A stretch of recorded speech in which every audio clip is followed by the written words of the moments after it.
Welcome, everyone, to In Other Worlds, a LitRPG, game lit, and fantasy podcast. I am your host, Jessica, and today we have Jonathan Smidt, also known as Rin, here with us. She is the author of the Elemental Dungeon series, Dungeon Core Online, Resonance, Flamespitter, and Aced. Just a few. Quite a collection of books there. How are you doing? I'm doing well. Thank you for having me. So your first series that I read was Bone Dungeon. I don't know if that's the first series you did. Yeah, that was my first series to release. And so that series is, it follows the release of the Dungeon Core Online game where people can go in and enter dungeons, and each dungeon has a dungeon core. You mixed that up. Said you mixed that up. I mixed that up? You said Bone Dungeon, but then you started talking about DCO. Yeah. Yes, Bone Dungeon actually takes place in the real world. It's not a game. It's not a game. It takes place in the real world. And the main character gets killed?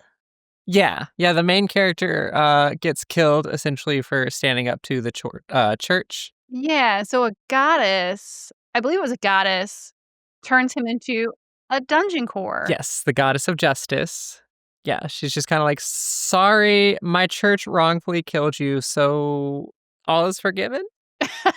She couldn't just bring him back? I mean, what would that tell her followers? That they were wrong. So what made you choose Dungeon Cores? The way that happened was in 2018, one of the members of Portal reached out to me because he was kind of like a friend of mine and he'd been following my writing. I was originally writing like young adult fantasy on Wattpad. And he was like, I really like your writing style and I think you'd do good for my company. And he was like, have you ever thought about writing like Dungeon Core? And I'm like, what is this? So then I spent like the next month just binge reading. I got sucked into Dungeon Core. I got sucked into LitRPG. I was sitting at work, like reading just so many novels. And I was like, heck yeah, I love this. I will give it a shot. I play Dungeons and Dragons. I play all sorts of nerdy things. I got this. So then he's like, okay, well, write us a pitch for a story. And if the rest of the teammates like it, then you're good. So I just wrote the first 3 chapters of Bone Dungeon. I was like, here you go. Like, nice. I loved the genre. I love anime. I'm just like, I got this. Like, I will gladly write this type of shenanigan-filled adventure. So did you write anything that was not LitRPG before you started writing LitRPG? Not that's been published, but yeah, I wrote, like I said, young adult fantasy was kind of what I was writing. So I had some stories on Wattpad back in the day. And so that's how they were able to get a sample of your writing? Yes. Oh, nice. That's cool. Yeah. I like that. So your next series is Dungeon Core Online. Correct. That one is the video game. That one is the game, yes. That's the game. So your most recent book was book 5 that has come out, and that's the end of the series. That is the end. That marks 2 completed series now for me. That's fantastic. How does it feel to have another series over? It's exciting, and honestly, there's some like relief off the shoulders there because like wrapping up a series is super stressful because it's like, I want it to be perfect. I want the readers to be happy. I want to make sure, I tied up the world in a good way. And so there's like all this expectation gets put on it. But then on top of that, it's like, there's 500,000 plus words worth of world that's been building across that series. So it's like to bring it to a close, you're like, it's just a lot. So I am glad to have completed it because that takes that stress off my shoulders. It's out in the world. I can't like panic and change that at anything. So like the ending's set in stone. There's no going back. It's also nice because like I always want to make sure that my readers know that every series that I start I will finish. And so I don't like to have things hanging for too long without like either giving people updates on them or like, writing new books in them. And that's good because there are some authors who will start a series and then get several books in and get people hooked and then never finish it. Looking at you, Rothfuss. Yeah. George R. R. Martin. Mm-hmm. So this one I'll be able to explain better than Bone Dungeon. I'll get this one right. This one, Dungeon Core Online, is a game that is created and launched, and it is a virtual reality game where, you put on the headset and you are in the game while you're sleeping. Everyone enters the game and they can enter dungeons and explore and loot and fight. One guy enters the game and he ends up being the dungeon core. But he can't tell anyone. He signed the NDA. So he has to create all these crazy levels and try to trip up the adventurers. And they all have to try to beat him. And he has his little pixie companion who we think is AI, but might not be. Not going to give it away. I don't want spoilers for people who haven't read it. We don't know. When it was originally being written on Railroad, that was like the biggest thing. Was like, is Rue a ruse? Really? Yeah. Is Rue a ruse? I like that. That's funny. So your Patreon members, I think I had read somewhere, your Patreon members got to vote for levels. Actually, it was just Royal Road members. Oh, it was in just general. Royal Road. Yeah, so it was Dungeon Core Online started as me parodying the LitRPG genre because Bone Dungeon was in the process of being edited, so I was waiting for edits to take place. I was also in the process of moving, so my wife had already moved out to South Carolina, so I was sitting around in a home that was completely empty with like my computer and PlayStation and a lot of liquor. Hey, it could be worse. And so I spent a lot of nights just writing on Royal Road, and that's how DCO came about, which was me just releasing a bunch of steam and parroting the genre and just being as derpy and crazy and crunchy and ridiculous as possible. And so every time a new floor came up, I would just throw up a poll for like the 5 different floor types, and people would vote on them, and then I would have fun just coming up with crazy monsters for them. Nice. Were there any floors that people voted for that you were just really not happy that you had to write? The 3rd floor, the stuffed animals, I was like, what am I doing with this? Like, what am I doing with my life? Why did I let you do this to me, guys? Yeah, because like the first floor I came up with on my own, Mm-hmm. and demonic farm animals was just hilarious. That is really funny. It just so many good punchlines and jokes that just I kept on going back to through the whole series. And then the 2nd floor is steampunk dinosaurs. I'm like, it was so cool. Mm-hmm. That was a good floor. I had like fusion going on. I had some heavily like Zoids inspired stuff going on because I love Zoids. And then I'm like running up the poles and stuffed animals wins. And I'm just like, and it's also like, I know stuffed animals won because of Threadbare. Threadbare was like super popular at the time. I mean, Threadbare's still super popular, but everybody was loving it. And so the moment I had stuffed animals up there, I'm just like, I know this is going to be the crowd favorite. Did you choose their options, or did you let them choose options and other people vote on them? I would just come up with like 5 different options and then put them up for voting. See, you almost did it to yourself then. I did. You're the one who put stuffed animals up there. All right. Well, like I said, I was just going ridiculous. No, it's funny though. And you can only pick so many like obscure, crazy, random things. And then I would add like, extra fun by like randomly generating the environment that he then had to build them on. So like, I was like, okay, well, he got stuffed animals, but oh, look, it's in a freaking swamp. GG. That's awesome. Were there any floors that you really, really wanted to win that you really wished you could have written? Technically, no. And only because I'm a little shit. And so when the Candy Dungeon lost in one of the polls, I just turned it into Blank's Dungeon. So I got to write it anyways. Nice. That's good. I mean, you're the author. You get to cheat a little bit. Just a It's tad. okay. Especially if it's what you really want to write. So there are a ton of Easter eggs in this series. A ton. Oh, yes. Were there any that you wrote in that you were sure people were going to get that not many people picked up on? Not that I know of, and I think that's only because like people generally don't mention to me like when I don't get messages where they're like, hey, was this an Easter egg to that? So I'm like, I'm just assuming that they got them all. But I also tried to spread across like my pop culture references across generations so that like no matter the age group of the reader, they'd be able to get the references or get some of the references, because it's always fun when you're consuming media to like be like, hey, that's a nod to this other thing that I really love. And so oh yeah, Yeah, I try to include a wide variety of that just so that everybody had a little something to make them smile and laugh at as they read through it. I had a bunch of shameless self-inserts because who doesn't? I mean, why not? I would. Right? I liked the Monty Python references. Those were good. The Knights Everybody. Who Say Knee. We are the knights who go Bring us a shrubbery. "'Tis but a flesh wound, 'tis but a scratch." Yeah. It's good. It's good stuff. It was a really good series. I haven't read book 5 yet, but I have it. I have it. And I'm excited to read it. I've read all of your other books. So, I think the next book was Resonance, or was it Aced? Technically, it was Dicking Around. Yes.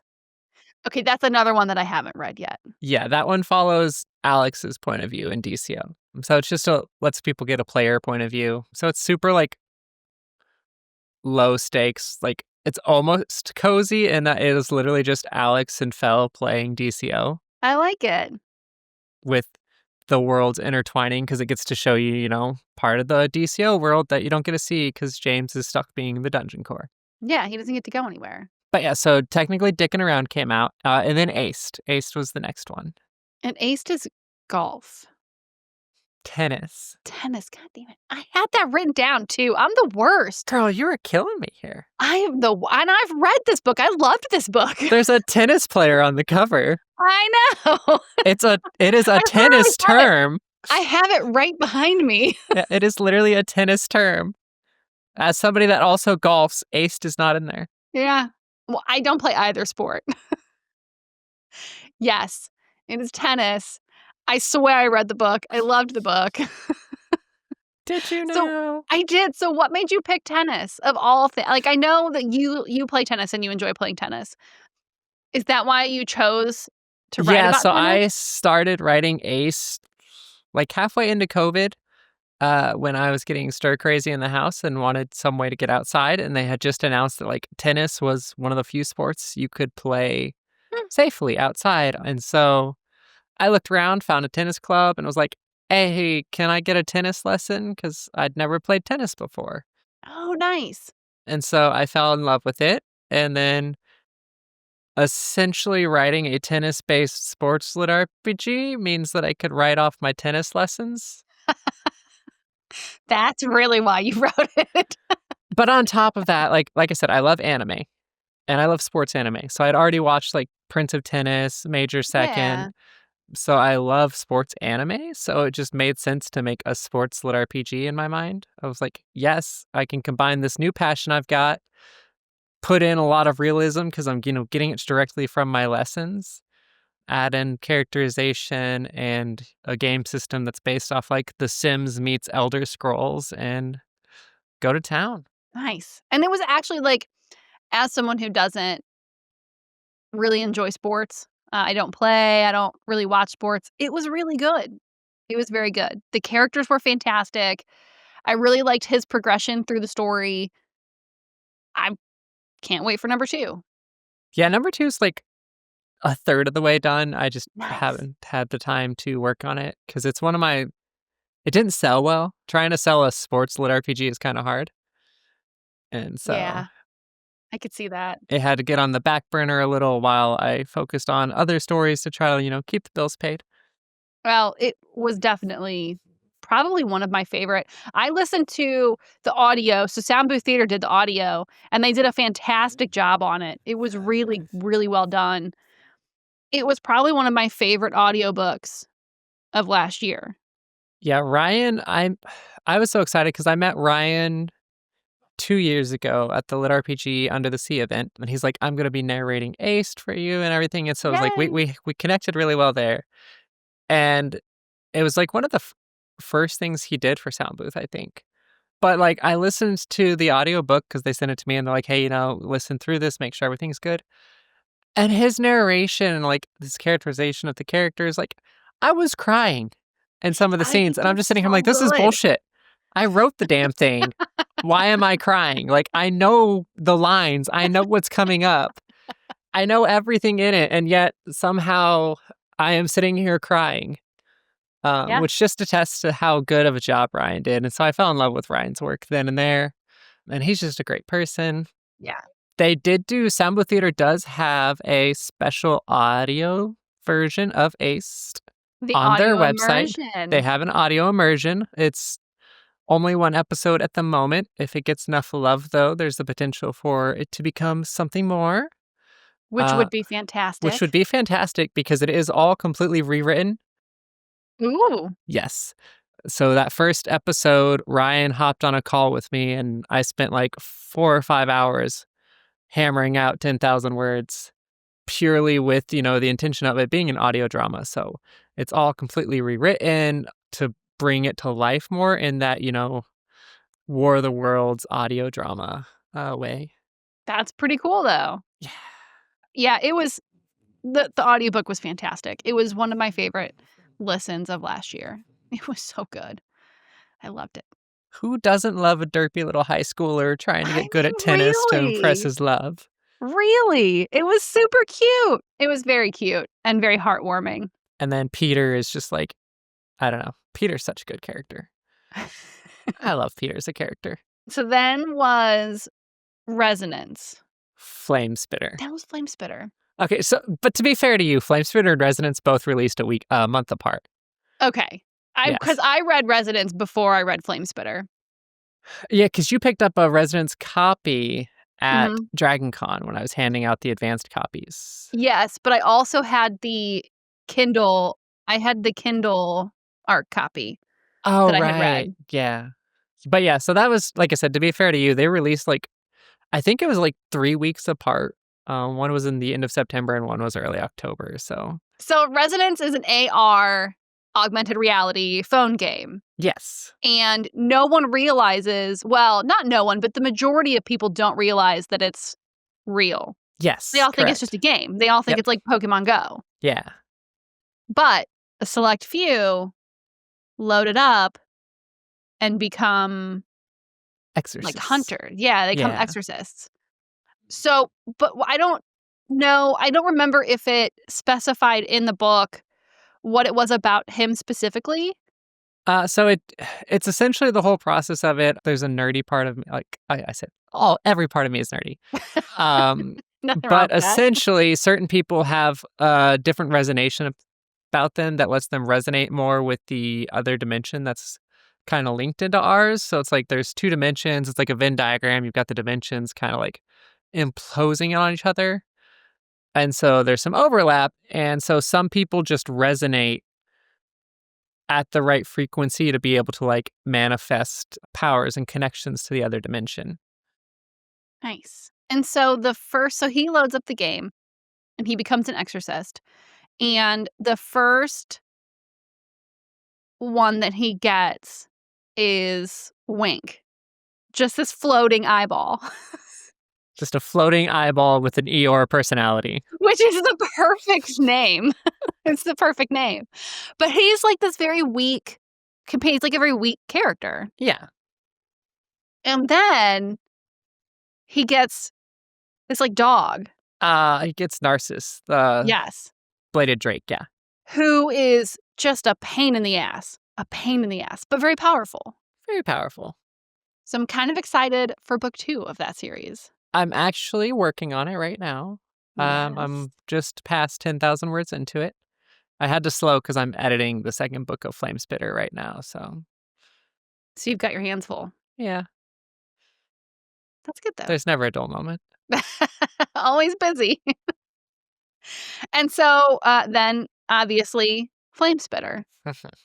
The kind of alternate history Western with magic. Yes. Like magic bullets. People have magic cores. It's a Wild West cultivation novel, but yeah, like you said, it's like an alternate history. So it's still following, it still has the historical events that, we had going on. So it takes place the time just after the Civil War. So you had a lot of outlaws and bandits coming together. You had the growing tensions between the American government and the indigenous people over the gold in the Black Hills. You've got the rise of rail barons and the race to built the railroad to connect the East and the West. So it's all of that time of just outlaws and gunslingers and goodness. And then you throw in magic, cultivation, and see what comes out. I really like the way that the magic was implemented into that whole world, though. Like, it was Mhm. really well done. I really liked it a lot. I'm slowly learning how to do these things correctly. You did really good. And so you did a bunch of research Mhm. for this book. This is all very based on actual historical fact. Yes. That's Yeah. impressive. Yeah, I spent a lot of time watching documentaries for book 1, book 2, same thing, a lot of documentaries. We actually went to Washington, D.C. in April so that I could go to some of the museums up there that cover the indigenous history, so I could look at, like the different tribes and the people and their culture aspects more because book 2 gets a lot more of that thrown in. So, yeah, a lot of research to go into it to make it to feel historical and to Mhm. feel, authentic in a way while also capturing, the Western movie vibes that everybody grew up with. Nice. So book 2, you're working on the edits, Yes. and that's gonna have a lot more of the, like, local indigenous people. Mhm. How is their magic going to differ from the people that we've already seen in the book? The way it differs because every culture essentially uses the mana within them differently. And so in the first book you have essentially colonizers. You have a, culture whose whole thing is manifest destiny. You go out, take land, claim it for your own, and keep pushing your ideas. You're in a might makes right mentality. And so their cultivation is formed mostly for war, which is why everybody learns how to form bullets out of their mana Mhm. and use their mana as a weapon.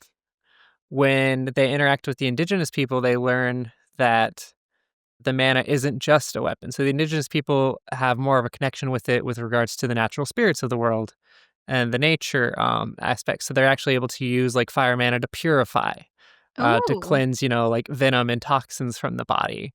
And they can use water mana to heal wounds. Earth mana, they can toughen their skins or create walls and brick and so it's a lot more or grow, grow flowers, plants, encourage natural growth with that stuff.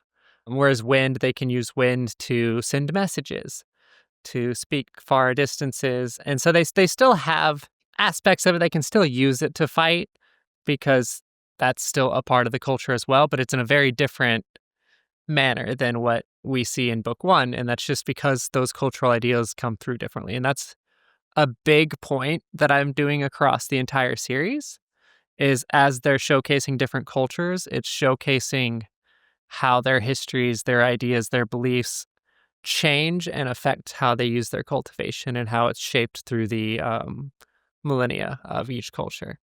I like that it's more of a natural kind of support-based use of the magic. Mhm. That I think is really cool. And then I think you said China's gonna be in the series later somehow? Yes. Each book is essentially an Outlaw of the Week vibe. So he's hunting Mhm. down this gang of outlaws who killed his mentor a couple years ago. And so that's the whole drive for his story across these. And other stuff gets added in as well. He gets other missions added into. But so each book is essentially a monster of the week, outlaw of the week. And so as he's going, he's interacting with different cultures. And so it's working its way from east to west, though. So he starts out in the very first book, he's in St. Louis, and then heads to a little podunk town in Kansas. And that's where we had the first setting. In second book, he heads up to the Black Hills. So we go up to the Dakotas. And so, the fifth book will be ending in California. And Mhm. historically, during the time of the rail being built, the West Coast, a lot of the workers were men from China. And so he's going to actually interact with a cultivator from China and get to learn those methods of cultivation as well. And so they will use their magic in a completely different way as well? Yes. Nice. Yeah, every single culture is going to use it in a different way. It's a lot of different ways to come up with. Yeah, but I like research, and I like learning about different cultures, and so it gives me a good reason to like dive in and research them. So like the third book, he's gonna head to Texas and like Mexico area, so he'll get more like that Mayan, That is so cool. yeah, a touch to it. And then the book after that, I'll go to Colorado and then California. I love that. So there's gonna be 5 books in that series. Yes. And then how many books do you think Aced is gonna have? Or Aced is probably just gonna be duology. okay. Yeah, Aced is just gonna be 2 books for the human world for Dan. What about the not human world? Eh, we'll see. Ooh. Alright, and then Resonance. How many books do you think are gonna be in that? 5 books as well. Okay. So do you have a plan figured out of where all these books are gonna go, where all these how they're all gonna end? No? Nope. Nope. Yeah, Resonance is complete. Like I pants most of my stories. I'm a huge pantser, so Resonance, I have an end. You just don't know how we're gonna get Kinda. there? I don't know how we're gonna get there. And Okay. then Flamespitter, like I said, I have the regions and the cultures and stuff that I want to research, and then I have like some of the overarching plot stuff going on, but I'm still definitely a huge pantser, and so like actually the end of book 2 introduced some stuff that I had no idea of, and then all of a sudden it was just like, oh, well, that's a thing now. So I was like, oh, we're gonna we're gonna have to figure that out as we go along. Don't know where that came from. Is that would you say the hardest part about being a pantser? Yeah, is it's definitely the characters will take you in some weird places, and so I think it's got its ups and downs. I love it. I love to let the characters kind of just run the story. Mhm. It's great, but when it comes to like meeting deadlines and Yeah, writing books that are supposed to be yeah. published, it's a little more stressful than when you're just writing a web serial and it doesn't matter. True. So web serial pantsing was great because it's just complete crazy flow, and you're like, I don't even know where we're going this week, but things are just happening, and words are still happening. And so it's fun and great. And then when you're writing and you're like, oh, I need to keep the bills paid and I have to meet these deadlines, all of a sudden the pantsing train gets a little A little hectic. problematic at times when your characters go to derail something and you're like, well, that's an extra 50,000 words that I wasn't intending to do things with. So being a pantser and thinking ahead and saying, "Okay, so Flamespitter is going to be 5 books." Uh-huh. Do you get to a point where you think you'll find yourself so derailed or the characters will take it in such a direction that you'll say, "Okay, well, maybe I have to add another book. Maybe it's gonna be 6 books." Or do you think you can keep it contained enough to keep it within that 5 books? I think Flamespitter, I've set myself up to be able to keep it contained fairly well just because the books themselves aren't overly long. Mhm. So there's a lot of room for side shenanigans if they decided to take me on them. Right. Like I ideally for the Flamespitter books, I want them to be short and punchy and like quick. And so I shoot for them to be about 100 to 120,000 words, which is shorter on the LitRPG gamelit side, which it didn't used to be. Oh my But gosh. the trend the last few years has been trending towards larger books. And it's killing me. Yeah. But so Flamespitter books are generally on the shorter side because they're meant to be quick and fast paced and keep that sense of urgency as they go through. So if the Mhm. characters decide to derp off and do something stupid, I've got plenty of space to where it's not going to be like too problematic with regards to writing timelines and getting things done. I like that they are on the shorter side. They books now in the genre have gotten so big. I used to Mhm. be able to read 4 or 5 books a month, like, I would go through a book a week, Mhm. sometimes a little bit more depending on the book, but now it's like I'm reading 3 books in one. They're just so you've got normal books are this big and lit RPG books are Right. this It's big. it's a hard one too because I get the idea, like the concept of more bang for your buck. Like people want to use their credits on longer audiobooks. And so Yeah. that was what kind of like I feel like that's one of the aspects, not the main, but one of the aspects that started pushing people to tend towards longer books was Mhm. longer books mean more page reads on Kindle Unlimited. And they mean more recording time, which means someone's more likely to pick it up with the credit because it's longer and they're getting more value, Yeah. which there's logic there. But at the same time, I don't know. I like fast paced, punchy little novels Mhm. because I don't know, they just hit the spot and you can go through and, experience and immerse yourself in a lot more stories that way. And like growing up, a lot of novels were on the shorter side. Yeah. I could knock out an entire book in a weekend. Yeah, I was gonna say, I mean, if you Google novel, it'll be like, oh, a novel is 50,000 words. A novel hasn't been 50,000 words in a long time. I wish they were. If you look at the length of like the original Hobbit, it's a shorter book. Yeah. That's like, and young adult fantasy, I think is like usually 75,000 words long. And so when the genre started, like when I started writing in the genre in 2018, it was like, oh yeah, 100,000 words or more is just the idea. So I was like, sweet, easy, that's fine. And now people are like, yeah, at least 150,000, but probably closer to 200,000. And it's like, I just can't. listen, It's too much. I It's don't too have much. 4 years of backlog from Right. Railroad to pull for. Right. Well, and with the speed at which people expect books to be released now, I mean, everyone, if you have a series, everyone wants you to have a book out every month. Right. Yeah. And it's unattainable. Like it's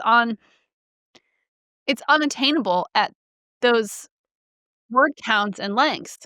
it's a rough, ever shifting genre. But there are definitely the trend has definitely moved more towards rapid release and, 150,000 plus word stories. And it's like, oh, if you're going to put that out every month or else otherwise you're not going to get your series take off.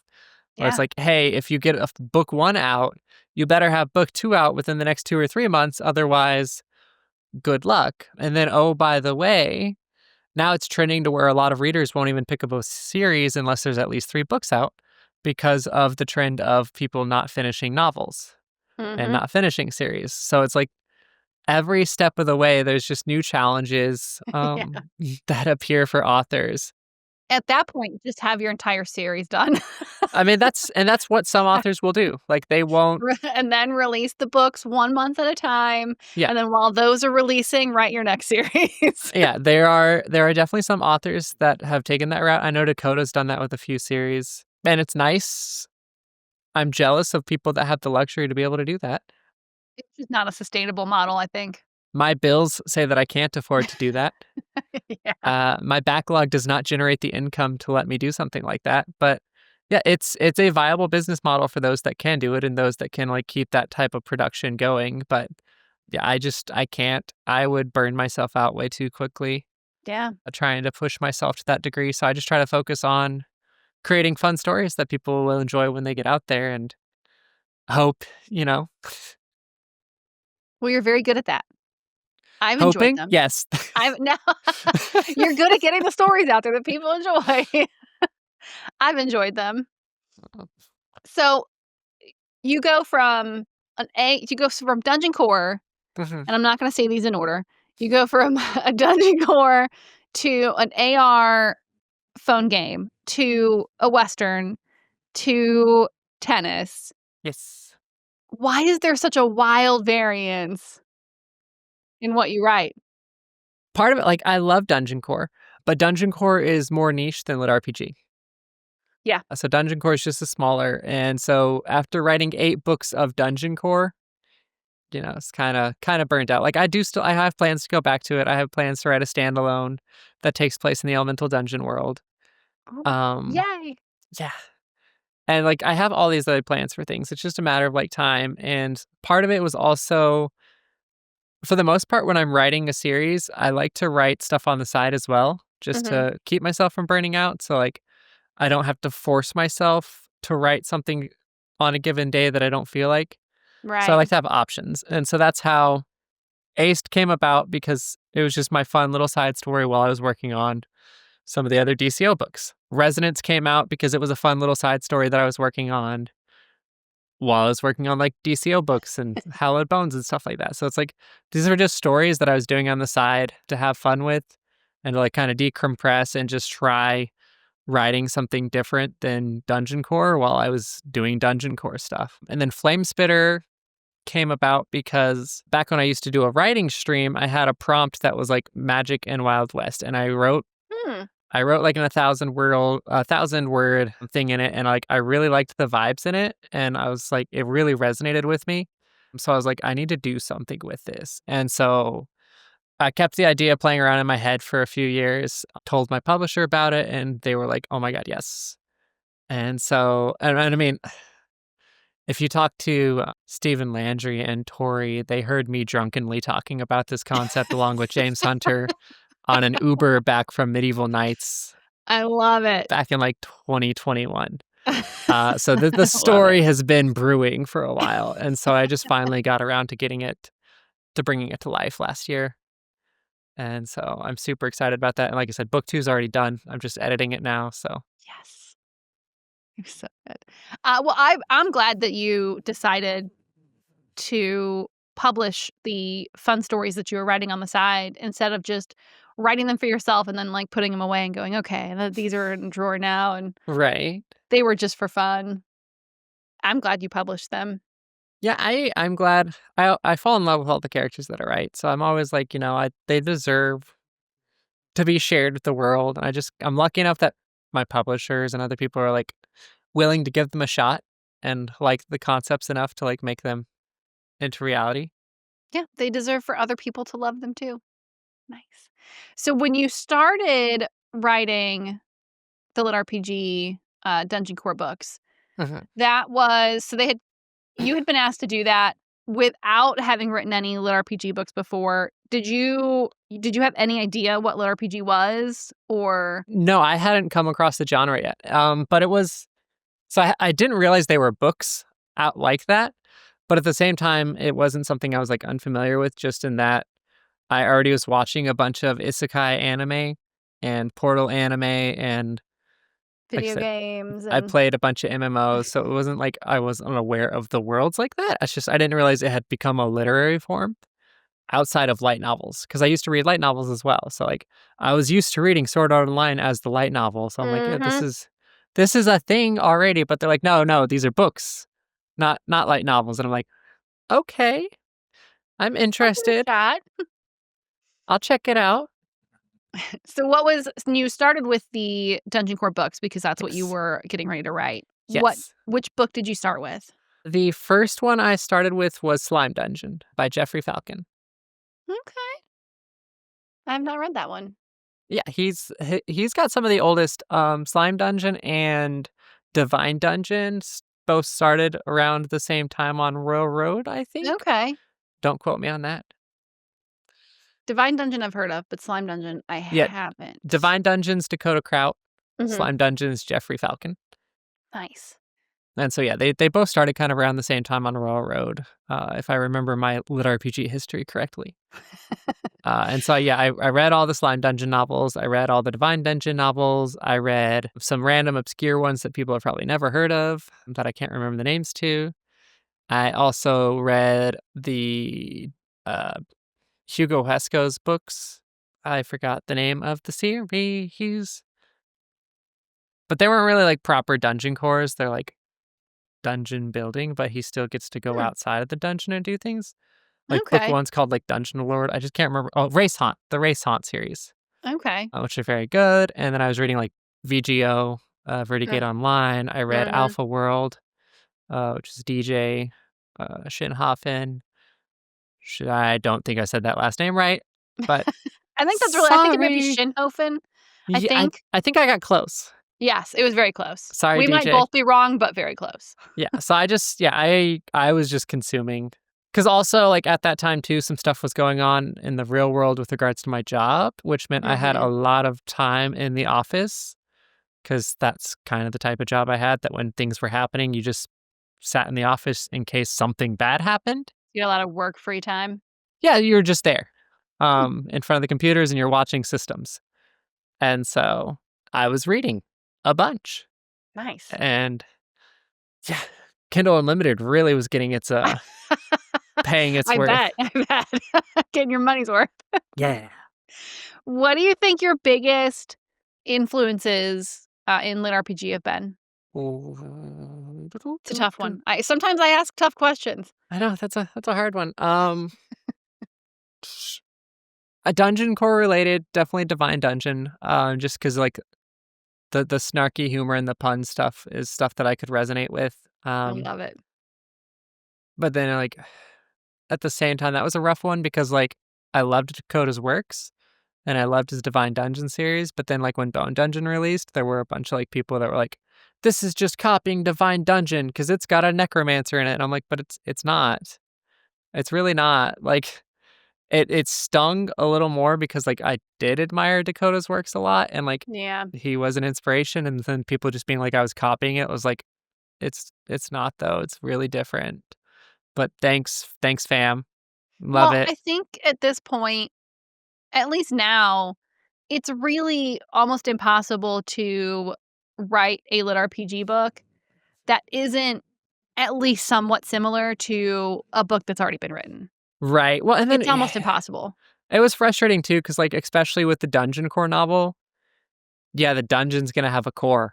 Like Yeah, and then you're going to that's the whole usually point. provide a companion with the dungeon core so that, you can have prose Yeah. and dialogue and just like duh. Yeah. Like like it had a very, narrow set of tropes that you had to hit to Mhm. be in the genre. Especially early on. And so you're just like, sorry? Like these aspects are just things that make it dungeon core. It's not someone ripping off somebody else. Yeah. If you didn't Um, have those things, if I didn't have a it wouldn't dungeon, be it a wouldn't be dungeon dungeon core core. Yeah. So it's just one of those frustrating moments though. Like can't make everybody happy. Um, ever for anything. right. Yeah. There's So always going to be someone who is upset by something you've done. yeah, I try to do things that like at least are less often done now though, to the detriment of my bank account. So like trying to sell a Wild West cultivation novel has been extremely difficult, even though the narration of it is phenomenal. Sound Booth Theater like just completely kills it with an all-star cast. Yeah. Same with the sports lit RPG, like, but at the same time, I'm like, yeah, they're just fun story concepts that are things that I enjoy. Resonance comes from my love of like Pokemon and Digimon and Shin Megami Tensei and Persona. Like it was all these games and, worlds that I love. And I'm like, I want to write things that I enjoy and love. And monster taming lit RPG isn't, all that widespread either. So I'm like, It actually isn't. Yeah. I could write, something that's like super common and popular that all of the people are like chasing, and it would probably sell a lot better. But I don't know. But I would you just write hate what, it while you were writing it? honestly, I probably wouldn't hate the story I was writing, but I would just hate it because I feel like I was just writing to market and I don't like that. Yeah. But sometimes if you have a really good idea, I mean, it's probably not bad to write to market. No, If that's the particular market and it's already a story that you wanna write. my problem is that, especially with me pantsing, I don't write fast enough to catch the trends. Mm. So even if I was trying to like chase what was popular in the market, I would take too long and then it would be gone. You would have to anticipate what's going to be popular Yeah. So I'm just soon. like, yeah, I don't write fast enough. Okay, I write fast enough, but I don't write stories fast enough that I would like to write for market because I can write ridiculously quick. Like some of my best writing days are like 15,000 words. Ooh, Like I could crank out a 150,000 word book in 10 days, but that's a I lot. don't because that's exhausting for one, and Yeah. two, that's just not what I do. Man, that would be intense. No, don't do that to yourself. No. Save yourself. Don't do it. So it's like I have a tower climb on Royal Road that I did like 100,000 words in like 3 weeks. Mm, That was fun. that's And then I cool. had to go on hiatus because deadlines came up and I had to start working on real stuff Mm, again. stupid deadlines. I know, stupid responsibilities getting in the Maybe way of. that can be a fun story that you go back to. Yeah, that was just my Royal Road one forever. Like the whole purpose of it is just to stay on Royal Road because it doesn't have an ending ever. Okay. That's why it's called the Infinite Tower. Oh, that makes sense. That makes But it's sense. it's Dark Souls inspired. Ooh, Yeah. I love a good video game inspired book. That's what landed me in Grimdark Panel. It's because Oh, it's a that's okay, Grimdark. that makes It's sense. yeah. That Yeah. makes sense. It's a grimdark novel. That's how I ended up on that panel. Yeah, that checks out now. I know, I look too, like, happy to be on grimdark. Well, also, I don't know if I would consider any of your other books grimdark. I no, I would argue perhaps that DCO's real world aspects can get towards the grimdark a little, especially book 5. The one that I haven't read. Yeah. But that's not but that's not also, like, overwhelmingly what the book is about. Correct, yeah, that's just the underlying dystopian goodness that Yeah. is late stage capitalism. That's the, "Are you okay?" Kinda. Yeah, You that's when know the what? editors send me messages like, "Are you okay? Do we need to call somebody?" You feeling alright over there? So you have a ton of hobbies. A Yes. ton of hobbies. Do you think that your hobbies play a factor into the books that you write and the characters that you write and the things they do? Or do you think that as you're writing books and you have a character do something, you think, "That would be really fun to do," and you do that? I think it's mostly that the hobbies that I already have just kinda get tied into it, and that's because it's easiest to pull from real life experience Mhm. to make my characters feel real and to give them, those realistic aspects or to make a scene really come to life. And so I just have a plethora of hobbies and life experience to pull from. I love to people watch too, so that's really helped me out with like characterization and just building personalities and aspects to throw in. As for the hobbies themselves, I'm just always wanting to learn new things. And so I like to try new things, like to get new experiences, try to, seize the day type of mentality because you never know how long you have. So it's like True. I should just do all the things and live life to the fullest when I've got the time and ability to do so. And these are not normal hobbies that you would think of, like Hey. knitting or needlepoint or like like not normal skiing or Oh, I can't ski. I snowboard. I cannot these ski. are these are like cool hobbies. Not normal, but cool. I don't know if Like people would call tennis cool. like smithing Yes, the and blacksmithing is fun though. metalworking and just the really cool hobbies. Yes, I was gonna say I've got the blacksmithing. I got certified in welding. I used to do jewelry making, That's so cool. What's your favorite one? bladesmithing. I love it. It's I don't know. It's just working metal is just like really cathartic in general. But then there's like something special about it because you like literally can just start out with like a square piece of metal or a ball of steel and like through just heat and the hammer, like you can make it into whatever you want. And like to watch the process happen because like it's so slow as it's happening, but then you just finally like get a finished product. So you'll be hitting it and like in between heats and you're like, oh, this doesn't look like shit. And then all of a sudden, an hour or two later of like, hard work and sweat and just losing yourself into it, all of a sudden you have like a blade in front of you and you're like, well, looky there. So it's just, there's something magical about that. Yeah, there has to be a really nice feeling about taking something and then taking something that is just nothing Mhm. and then making something beautiful and useful Yeah. and difficult to make.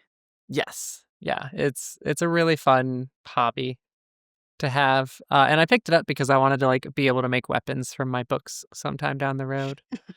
Because I was like, I always joked, I was like, maybe my stories won't sell, but if I can make like a cool weapon and be like, oh yeah, this is the main character's sword from that book right there.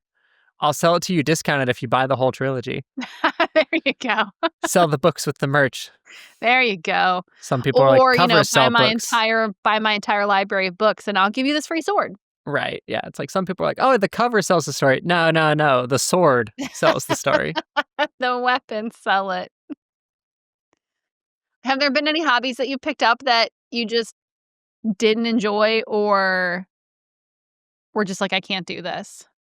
No. And mostly because trauma. So I was one of those kids, like, had that super, like, the parents had their, like, super high expectations on them, and so, like, you Mm-hmm. had to, like, either excel or, like, you let them down and it was failure, and that was a bad thing. So you just can't stop. So, yeah, I'm one of those people that, like, picks up things really quickly, and then I either fall in love with it or I just kinda, like, walk away, but usually still to a good degree, like, of decent skill for it. But, yeah, my favorite hobbies are gonna be, like, bladesmithing, baking, writing, obviously, and then playing, like, Magic the Gathering. Which you do competitively. Yes. You're very good. Yes. I don't wanna play against you. My running joke is that the local gaming store is gonna ban me because every pre-release I show up, I usually take top 4. That would just be mean. That would be mean of them. I mean, you could go in and, like, throw a game at some point. Eh. I got super bored with that, though, because when you play competitively, like, you play the same decks nonstop, and that gets really boring, when Yeah. you're, like, literally, you sit down, you watch your opponent play, like, a single card, and you're like, "I know every card in your deck now." Like, you know Yeah, every that would card, be you know boring. exactly how the game's gonna play, and it just that just gets boring and it's, like, exhausting, so then I started, like, seeing what derpy shenanigan-filled decks I could make and, like, challenging myself to see how high I can get with those. It's also why I switched mostly to playing, like, limited and pre-releases is because Mhm. there, everybody just gets random chaos thrown at them, and then it's like, "What can you make from this?" Yeah. And then, yeah, I play a lot of Arena, but, yeah, it's like, it's not hard, she says, not meaning to sound, like, cocky or condescending, to, like, take a net deck and be like, "Hey, this is the deck everybody's using," and take it and pilot it and be like, "And look, I am now in the top 200 on Mythic." Like, Yeah. it's not a hard thing to do, but it's I boring. mean, I used someone's deck and got first place in, like, a small town tournament, Yeah. So having it's like, never played that deck before or played in a tournament before. yeah, there are some It decks that was just, like, they win. Yeah, it was just a good deck. Um, Maybe they gave me that one on purpose because they wanted that guy to lose. and, like, it to be fair, like, at some of the larger tournaments, especially when you've got, like, 256 people competing or Mhm. more, then, yeah, it's you will the biggest issue usually comes against, like, mirror decks or when, like because, like I said, everybody knows what the top 8 decks being played in the, like, Pro Tour are right now. Like, they all know it, they can see the statistics, there's reporting on it, like, everybody knows, so it's like, Yeah. you either tweak it in a way that you think's gonna give you an edge, or it comes down to, like, knowing how to play it perfectly against, like, every situation. Because you're gonna play against other players of equal and higher skill level who are, like, using those same decks, so you've gotta be able to, like, play around them, and that's where, like, some of the skill comes from for the professional level is, like, knowing how to react to that, and knowing how to play and sideboard out appropriately. But then at the same time, it's also there is a slight chance to it because You never know sometimes what you you're just gonna get mana draw. screwed, Yeah. um, or sometimes you get flooded, like, it's so knowing how to, like, work around that and just running the odds for everything, like, it's I don't know, it's fun, but gets exhausting, and playing professionally gets boring AF, and so now, yeah, I mostly just derp around with shenanigans. I have a completely colorless deck right now in Standard that I'm tormenting people with, and it's hilarious. Really? Yeah. That sounds fun. It's ridiculous. It's a I love it. completely colorless. It's so derpy. Yeah, I was super excited for the Final Fantasy set to come out because it made Waste standard legal, and Wastes are colorless land, so because I was getting pissy because the deck was colorless, but I had to have colored basic lands in it Yeah. just in case people blew up my lands and I had to go search for a basic, and I was like, "It's not truly colorless because my lands aren't colorless," and Final Fantasy dropped and Wastes came out, and I'm like, "Now it's completely colorless. Yay! I can be a purist. This is great." I built a deck a long time ago. I really haven't played in many years, and I built a deck a long time ago, and I made it a black deck, and I put a lot of zombies in it and a lot of rats and some vampires, and I called it my Night of the Living deck. That was my The favorite deck for a long time. the It didn't puns. it didn't do very well, but I loved playing that thing. Yeah, my current one is called Colorless Behavior. I love a good punny name. Right? It's just So, the best. but yeah, otherwise, other than doing stuff like on Arena, I occasionally play Commander games, usually on streams with people in Spell Table. And then I go to MagicCon in Atlanta. Fun. When is that? The third week of September. Okay. And is Yeah. that like a big tournament or is it just a convention based around magic? There's a big tournament that you could participate in if you wanted to, and then they have a bunch of like ticketed events you can enter into. I go just because like it's a massive gathering of players, and you get to just play like Commander, and meet a bunch of people from the community and goof off. And then they also pull in a bunch of Magic the Gathering artists, and like Oh, all of the cool. different big shops and vendors and everything show up. So there's a bunch of like exclusive Magic merch you can get. I like to try to source my cover artists from Magic the Gathering artists because I like to, Ooh, combine those two worlds. So, like, the nice. cover artist for the Dungeon Core Online series does Magic the Gathering artwork, and the cover artist for Resonance does Magic the Gathering artwork. So, That is pretty cool. best of I both worlds. Yeah, I lived in Atlanta for about 20 years, and I did not know that MagicCon even existed.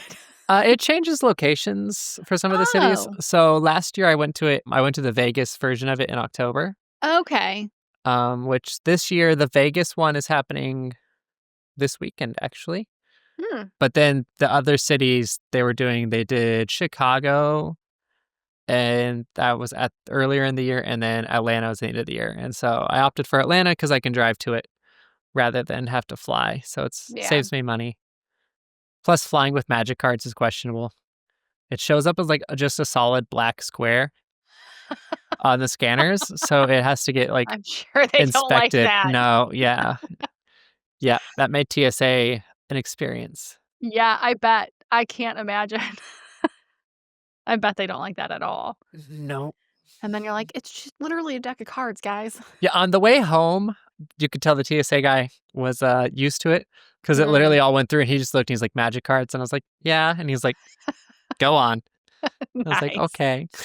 Well, that's good at least. Oh, I'm yeah, sure, yeah, but they probably saw a million of them. yeah, I was gonna say that was the day after the con, so they had everybody flying out that morning, but flying to Vegas, A whole different they story. they were not. So they're like, "What's in this box?" And I was like, "It's just cards." And they're like, "We'll see about that." I'm like, 'Cause you look so incriminating "I and know. devious. Hey, the South doesn't like me." South doesn't like a lot of people. Was there anything that you wanted to talk about that I haven't asked about? No. Anything you're working on that is not part of a current series? Yes, but I'm not gonna talk about it. Okay. You don't have to. That But doesn't get that doesn't get spread to the public. So, it's exciting to know that you're working on something new. yes, it's super exciting. There's a handful of people that know about it. Well, I can't wait to find out.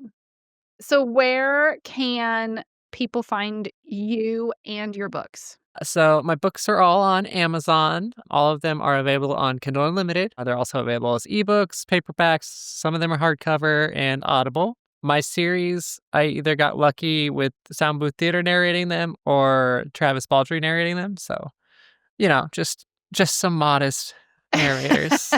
Yeah, Travis Baldree did Dungeon Core Dungeon Online. Core Online. Yes. Nice. Um, He's a very popular narrator. he is a very popular narrator. Oh, the Elemental Dungeon series also has an omnibus available, so you can get the whole series for the price of a single ebook or the whole audio book series for the price of a single credit for those of you who want to save money on my behalf. And uh, I will link to your Amazon. I will link to your website. Do you have a okay. website? I don't. I'm a Okay. slacker. But you are on the Portal Books website. I'm on the Portal Books website. I'm on, obviously, Amazon. I link Mhm. my Discord in the back of all my books. I lurk around the internet. Yes. So I will post your in the comments to the YouTube video. I will post your Amazon. I will post your Discord, and I will post your Patreon. Okay. Yeah, my Amazon with my catfish photo. Yeah. So everyone will know where to find you and how to get in touch with you. Do you use your Facebook page much? Do you want me to link to your Facebook page? My author page? Mhm. Yeah, you can link to that. I try to use it. I try to be a responsible author. It's hard. It There are is. so many social media outlets. I It's know, so and hard to it's keep it's up. just, like, trying to, like, do that switch of, like, "Oh, I should switch to my official account to post." Yeah. It's tough. It's Yeah. tough. I'm so bad about it. I am the worst about marketing myself. Yeah. So I will link to everything down below. Pick up the books. They're fantastic to read. Once you read them, leave a review. They help out a lot. Yes, they do. Everyone needs a good review. I think that's all I have for you. Alright. I think that is it. Thank you for Easy. coming on. I appreciate it. Thank you for having me. I love all your books, so Mm-mm. it was good. Yes. Thank you everyone for listening and watching on YouTube or podcasting platform. Don't forget to like and subscribe, and it also helps if you share the video. Thank you everybody, and until next time, keep leveling up. Bye.